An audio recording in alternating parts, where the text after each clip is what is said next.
Thessaloniciens, chapitre 5, verset 16 jusqu'au verset 18. Le rouge que j'ai choisi apparemment n'est pas trop visible, mais je vais changer la prochaine fois. Donc, soyez toujours joyeux.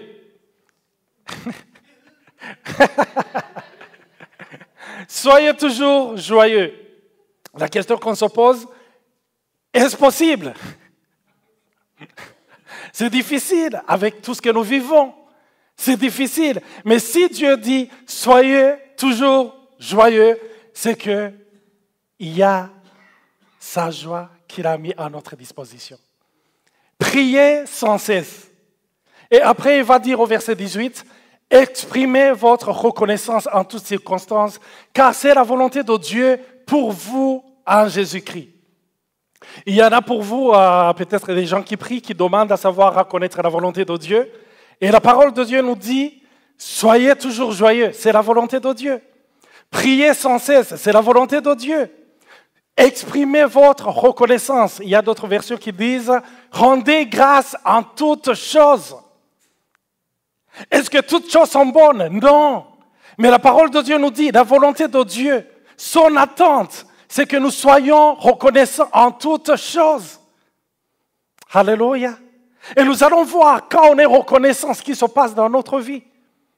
Et ici, quand on parle du fait d'être joyeux, si on va dans le contexte de cet épître, l'épître qui est écrit à l'église de Thessalonique, c'était une ville très prospère, mais aussi très peuplée. C'était une ville qui se trouvait au milieu, je dirais, ou sur la route qui menait de Rome en Asie. C'était une ville, là, il y avait beaucoup de business. Mais c'est la ville, parce que l'Épître aux Thessaloniciens, c'est le premier livre du Nouveau Testament qui a été écrit entre 50 et 51. Et cet épître est là, et on voit quand on est en train de la lire, on voit qu'il est en train d'exhorter les chrétiens qui vivent des persécutions. Et c'est pour cela que quand il dit « soyez toujours joyeux », il n'écrit pas aux gens qui sont d'habitude joyeux, qui ont tout pour être joyeux, mais il le dit aux gens qui vivent la persécution. Et il dit « soyez toujours joyeux ». Peut-être qu'il pourrait répondre à Paul en disant « mais tu n'es pas au courant de ce qui se passe ». Mais lui aussi, il vivait la même chose. Et quand il dit « soyez toujours joyeux », et j'aime la parole qu'il dit dans Philippiens, et vous savez ce qui est arrivé à Paul quand il était à Philippe. On l'a battu. Mais durant la nuit, alors qu'il était dans sa cellule, il était avec Silas. Ils ont élevé les louanges. Et la parole de Dieu nous dit, il y a eu un tremblement dans la prison. Alléluia. Ils ont loué le Seigneur alors qu'ils souffraient dans leur chair. Ça faisait mal. Mais ils ont commencé à louer. Ils ont commencé à l'adorer. Et la parole de Dieu nous dit, exprimez votre reconnaissance. Vous savez, la reconnaissance, c'est une prise de conscience. C'est quand on prend conscience, quand on réalise. Et j'ai essayé de décortiquer cette parole, malheureusement toujours avec ma couleur. il y a un sens de se remémorer et de se rappeler. Pour ceux qui ont des problèmes des yeux, je vais empirer votre problème. On se rappelle ce que Dieu a fait dans notre vie, parce que tout ce que nous vivons dans la vie, il y a toujours, je dirais, comme une nouvelle information, un nouvel événement qui s'abat dans notre vie, et ça nous fait oublier ce que le Seigneur a déjà accompli dans nos vies. Et je sais que parmi vous, il y a des gens qui ont vécu des miracles, qui ont vécu des visitations de Dieu, mais quand survient notre problème, on oublie aussitôt ce que le Seigneur a accompli hier. Et c'est pour cela que Jésus dit, demandez chaque jour votre pain quotidien. Et Jésus dit aux gens qui le suivaient, il dit, vos grands-parents n'ont pas mangé la vraie manne, parce que moi, je suis la vraie manne qui est descendue du ciel. Et Jésus, il veut se manifester chaque jour. Et vous savez, quand on mangeait la manne de la veille, elle était pourrie. C'est pour cela que chaque jour, on a besoin d'une fraîche révélation de Jésus. Alléluia. Il dit, exprimez votre reconnaissance. Pour être reconnaissant, il faut avoir le temps de réfléchir. Mais on est dans une société qui marche à 1000 à l'heure. De nouvelles choses. Un iPhone 10 qui sort, il faut que j'en ai 11. Ils sont arrivés à combien? À 12. Je ne sais plus. Il y a quelque chose de nouveau, il y a quelque chose de nouveau. Ça roule à 100 à l'heure. C'est difficile d'être reconnaissant même quand on mange, parce qu'on mange à 1000 à l'heure. Même si on remplaçait notre salade par le gazon, on n'en saurait rien.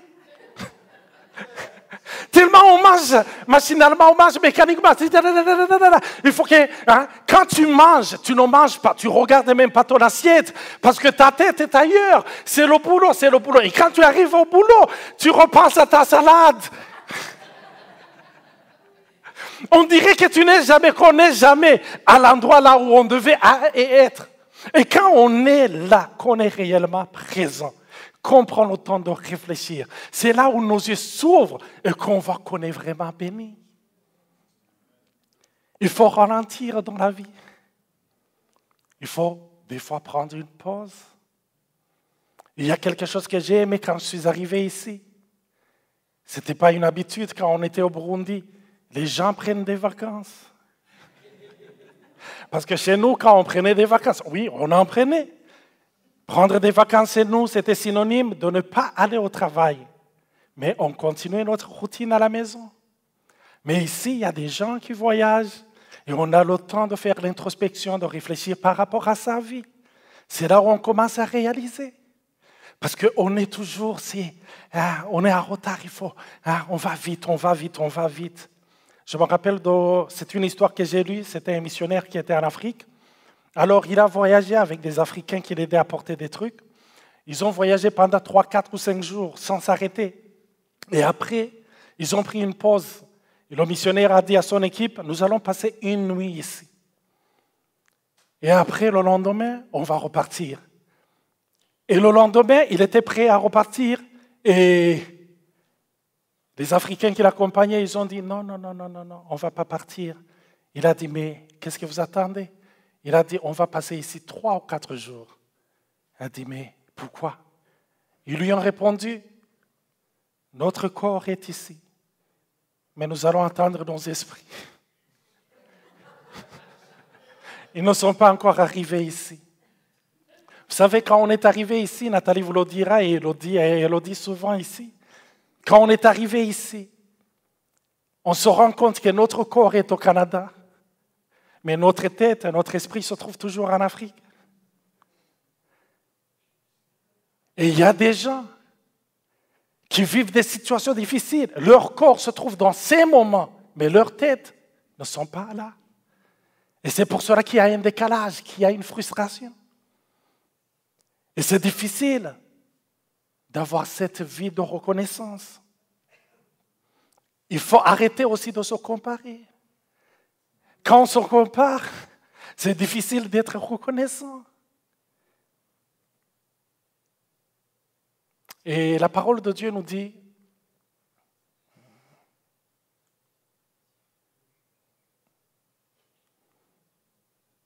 quand on regarde ça, oh les chanceux,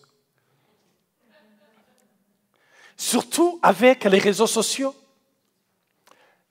ça accroît notre sentiment que tout va bien chez les autres, sauf chez nous. Parce que quand on regarde quelqu'un qui est sur la plage, my God, oh, tu te dis, oh, il est chanceux. On est content pour lui, mais on a le sentiment que chez les autres, ça va bien. Ils sont au restaurant. Je n'ai jamais vu personne qui prenait une photo. Ça, c'est un ticket que j'ai reçu. Hein? Personne ne fait ça. Hey! Ce qui fait que quand on regarde les autres, on se dit, mais oh, ils sont chanceux. Tout va bien chez eux. Et surtout qu'avant de prendre une photo, on te dit, prépare-toi. Tu prépares ton bon sourire. Mais dans la vie, on n'est jamais prêt. On n'est jamais prêt pour une mauvaise nouvelle qui t'arrive. Bam! Et tu te dis, mais qu'est-ce qui m'arrive? Chez les autres, ça se passe bien. Il y a aussi des applications pour retravailler les images. Mais on a nos miroirs, qui nous montre tel qu'on est. Et il y a les photos, je ne sais pas, des fois il y a des challenges. Le avant et le après.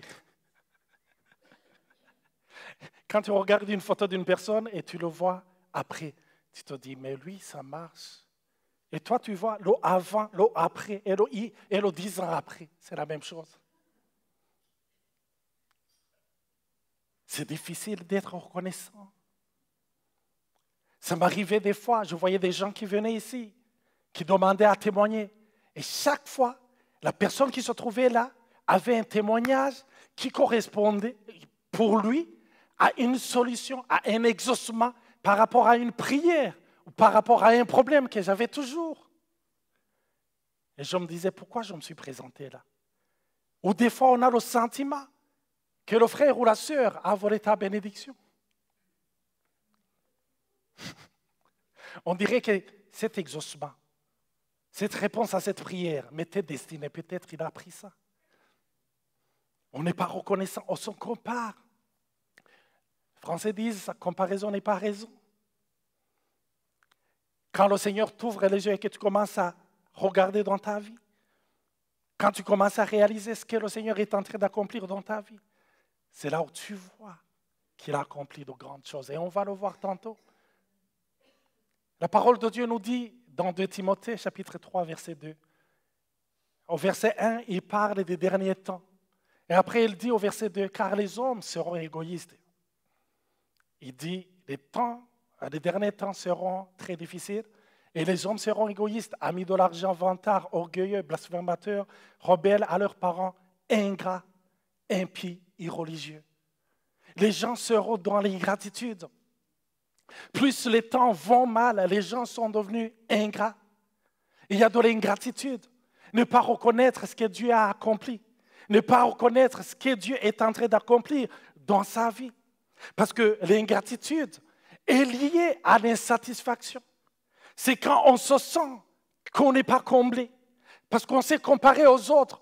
On voit que pour les autres, ça va bien, mais pour moi, ça ne va pas.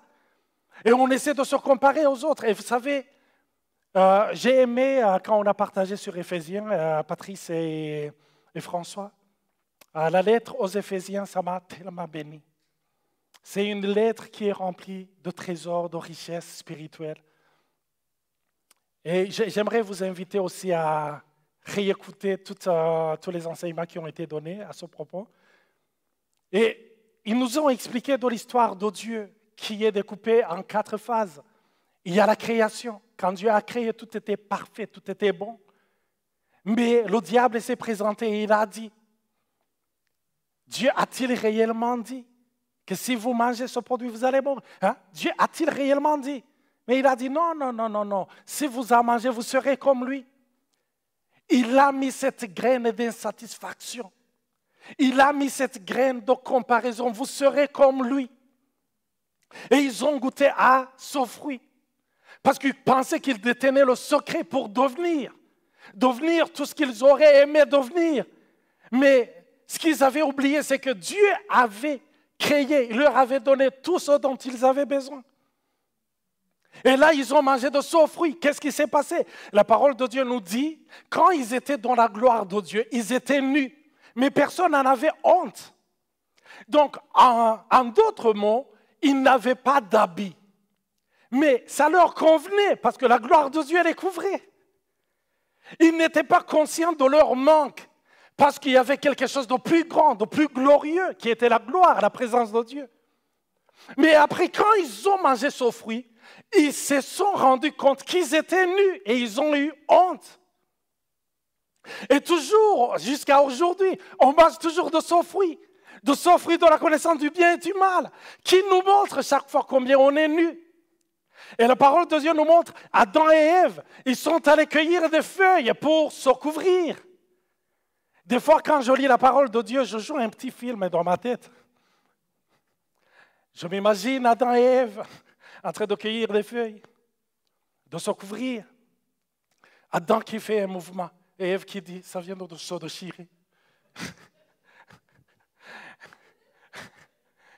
Et Ève qui essaie de prendre une feuille et Adam qui dit, prends-en 2. Parce que la tienne aussi vient de se déchirer. Ils étaient là, je ne sais pas le temps qu'ils ont passé, en train de se couvrir. Et des fois, je m'imagine des chèvres en train de courir derrière eux, en voulant brouter ces feuilles. Je vous ai dit, je regarde des films et ça me joue des tours.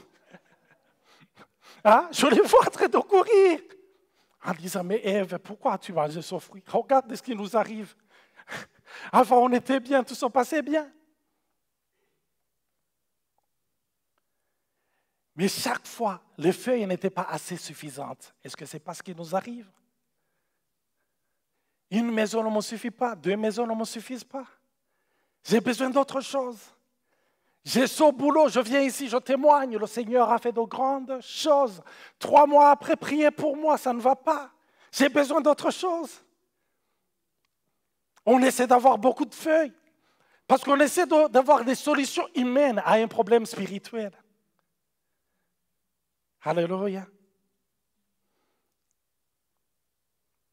Ils étaient nus, personne n'en avait point honte. Je me rappelle d'une amie qui travaille à un hôpital qui m'a raconté l'histoire d'un homme, c'était son malade. Cette histoire m'a bouleversé, m'a vraiment touché.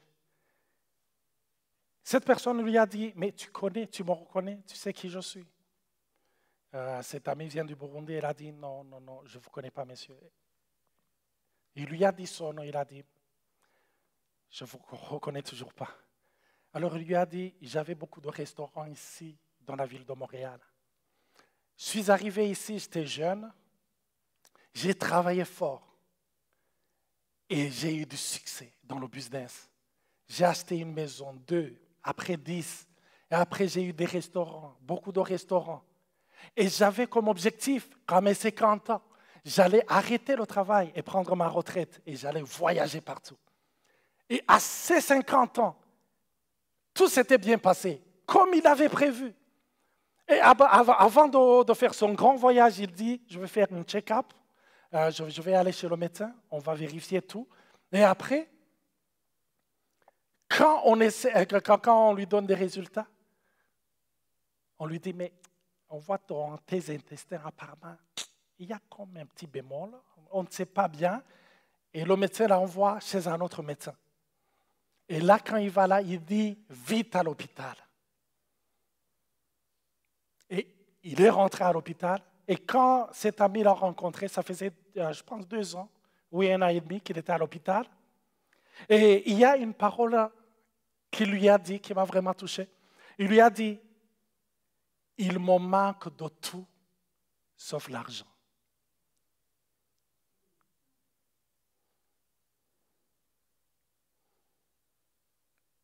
Je ne sais pas si vous réalisez cette parole.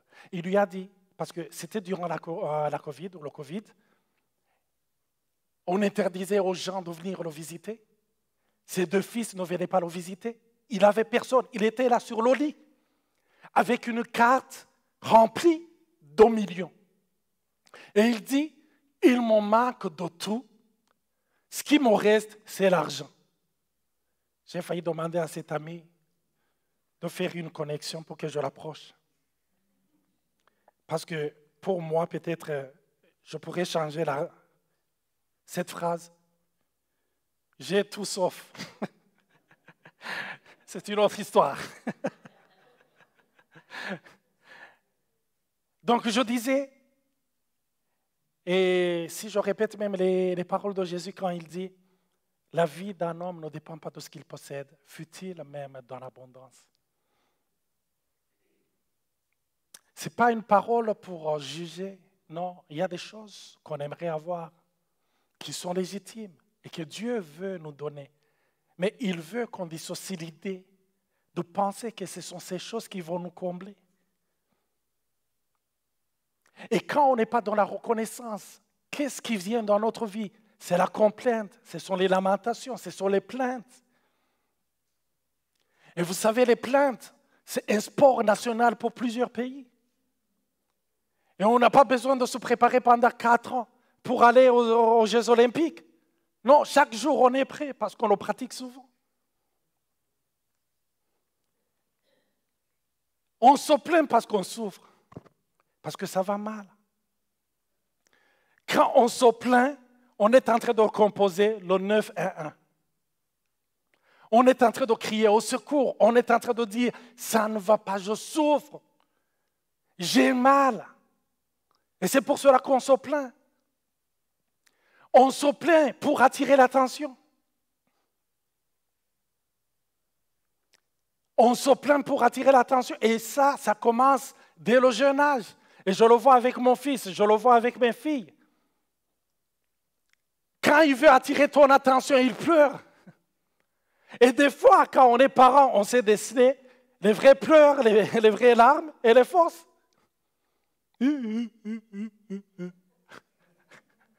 On sent que c'est, hein, ça provient de l'intérieur, c'est vrai, il souffre. Mais c'est une façon d'attirer l'attention. Et plus on grandit, comme on ne peut pas pleurer, on remplace nos larmes par nos plaintes. Et après, on se plaint pour se déresponsabiliser. Parce qu'on ne peut pas admettre notre propre échec. Il faut que ce soit porté par quelqu'un d'autre. C'est ce qui est arrivé dans le jardin d'Éden. J'en avais expliqué il y a quelques mois, quand je parlais sur la victime. C'était quelle victime? Le bouc émissaire plutôt. Il faut que l'autre paye à ma place. Quand Dieu descend dans le jardin d'Éden, il dit, Adam, où es-tu? Il dit, mais c'est la femme que tu m'as donnée. C'est la femme, c'est l'autre. Et vous savez, comme nous sommes des gens logiques et qui pensons, qui croyons, penser de façon logique, on se dit, mais je ne peux pas avoir cette colère. Il faut que cette colère soit expliquée par quelqu'un qui me l'a causée. Je ne peux pas avoir cet échec. Si j'ai cet échec, c'est parce qu'il y a quelqu'un qui l'a fait. On se plaint parce que c'est devenu une habitude. Je le disais tantôt. C'est une habitude. Ces derniers temps, on a beaucoup parlé du coronavirus, on en parle encore. Ça contamine. Mais vous savez, la plainte aussi, ça contamine. Entre dans un groupe qui se plaint et quelques minutes après, tu vas devenir leur champion. Alors qu'avant d'entrer, tu avais de l'allégresse, de la louange, de la reconnaissance dans ton cœur. Mais on se plaint aussi parce qu'on a l'impression qu'on n'a pas ce qu'on mérite. On le voyait tantôt avec les réseaux sociaux. On dirait que tout le monde trouve son bonheur sauf moi. Alors, on va voir ce que Jésus a accompli pour ça. On se plaint parce qu'on souffre. Mais il y a une bonne nouvelle qui est attachée à ça. La parole de Dieu nous dit, ce ne sont pas ceux qui se portent bien qui ont besoin d'un médecin. Quand Jésus est venu, il est venu parce qu'il savait qu'il y avait des gens qui souffraient. Aujourd'hui, si vous souffrez, vous pouvez vous plaindre, mais sachez vers qui adresser vos plaintes. Le problème, ce n'est pas de se plaindre. C'est même pour cela que Dieu a permis que dans sa parole, la Bible, il se trouve je dirais un livre qui s'appelle Les Lamentations de Jérémie. Imaginez. Il a permis qu'il y ait les Lamentations de Jérémie. Donc, oui, vous pouvez vous plaindre, mais adressez vos plaintes à Dieu, parce que c'est lui qui est venu pour vous soulager. Êtes-vous malade? Êtes-vous fatigué? Dites-lui, parce que la parole de Dieu nous dit dans Pierre, déchargez-vous sur lui de tous vos soucis, car lui-même prend soin de vous.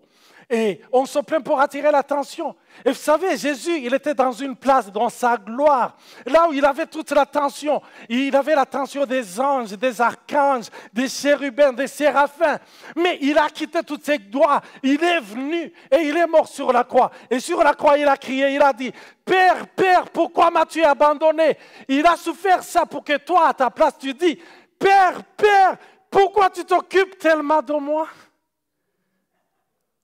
Alléluia. Il a pris ta place pour que tu sois dans sa place, pour que tu obtiennes l'attention de celui qui a créé toutes choses.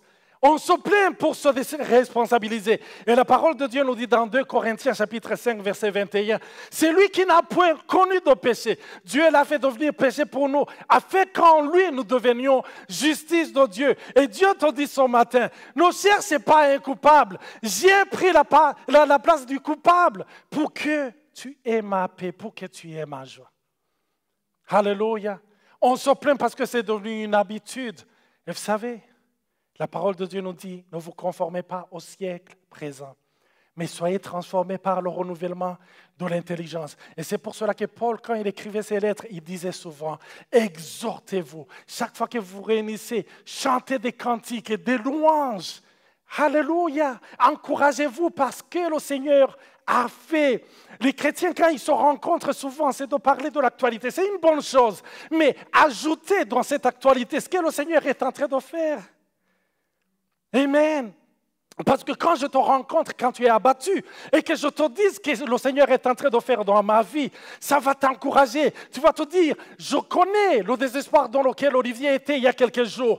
Mais si le Seigneur a agi dans sa vie, je sais qu'il va agir dans ma vie. Parce qu'il est fidèle. Il est le même, hier, aujourd'hui et pour l'éternité. Et chez lui, il n'y a point exception de personne. Ah, j'aime vos amens. Ils sont vraiment vitaminés. Alléluia.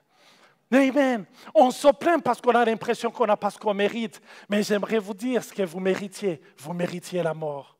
La parole de Dieu nous dit, le salaire du péché, c'est la mort. C'est ce que nous méritions. Nous méritions d'être rejetés. Mais qu'est-ce qu'il a fait? Il a pris notre place. Il a été rejeté à notre place. Qu'as-tu que tu n'aies reçu? Alléluia. S'il y a quelqu'un qui croit qu'il est dans sa place parce qu'il y a un gros diplôme, ce n'est pas sa grâce. Un jour, je termine par ça, un homme de Dieu se lève et Dieu lui dit, lève ta jambe gauche. Il a levé sa jambe gauche. Lève ta jambe droite, il a levé. Lève ta main. Il dit, Seigneur, qu'est-ce que tu me dis là? Qu'est-ce que tu me fais faire? Lève ta main. Il lève. Et là, il lui dit, comment tu te sens? Il a dit, tu me demandes quelque chose de normal? Et là, le Seigneur lui dit, lève ta main gauche. Il essaie de lever, il ne sent plus sa main. Il ne sent plus sa jambe. Il ne sent plus ses jambes, ses mains. Il ne parvient plus à contrôler son corps. Et après, il commence à crier, Seigneur, qu'est-ce qui m'arrive? Et là, après, il sent comme un coup, de l'électricité qui passe dans son corps. Et là, il retrouve ses sens, il se lève, il commence à sauter, il commence à « Oh, merci Seigneur !» Et là, le Seigneur lui dit, je voulais te montrer que même quelque chose que tu considères comme acquis est une grâce. Aujourd'hui, devant ton assiette, tu ne vas pas manger cette nourriture parce que tu as seulement des dents qui fonctionnent encore. C'est une grâce d'avoir même l'appétit. Dormir la nuit et trouver du sommeil. Il y en a qui achètent le sommeil, qui payent beaucoup d'argent pour avoir le sommeil de quelques heures. Le peu que tu as, sois reconnaissant. Et surtout, soyons reconnaissants parce que Dieu a donné son Fils. Que Dieu vous bénisse. Amen.